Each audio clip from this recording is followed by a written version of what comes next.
in realtà siamo partiti già da tempo, no? Con questa organizzazione, perché come sapete dal 26 al 28 ci sarà la riunione dei ministri del G7 dell'agricoltura e in realtà noi stiamo organizzando un'esposizione che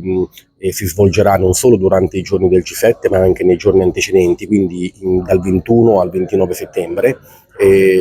dove abbiamo insomma voluto organizzare una esposizione di tutte le eccellenze dell'agricoltura e della pesca, perché voglio ricordare che il G7 per la prima volta riguarderà non solo l'agricoltura ma anche la pesca, quindi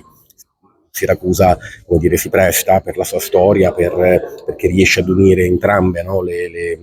i settori e quindi diciamo già da tempo abbiamo individuato l'isola di Ortigia come sede di questa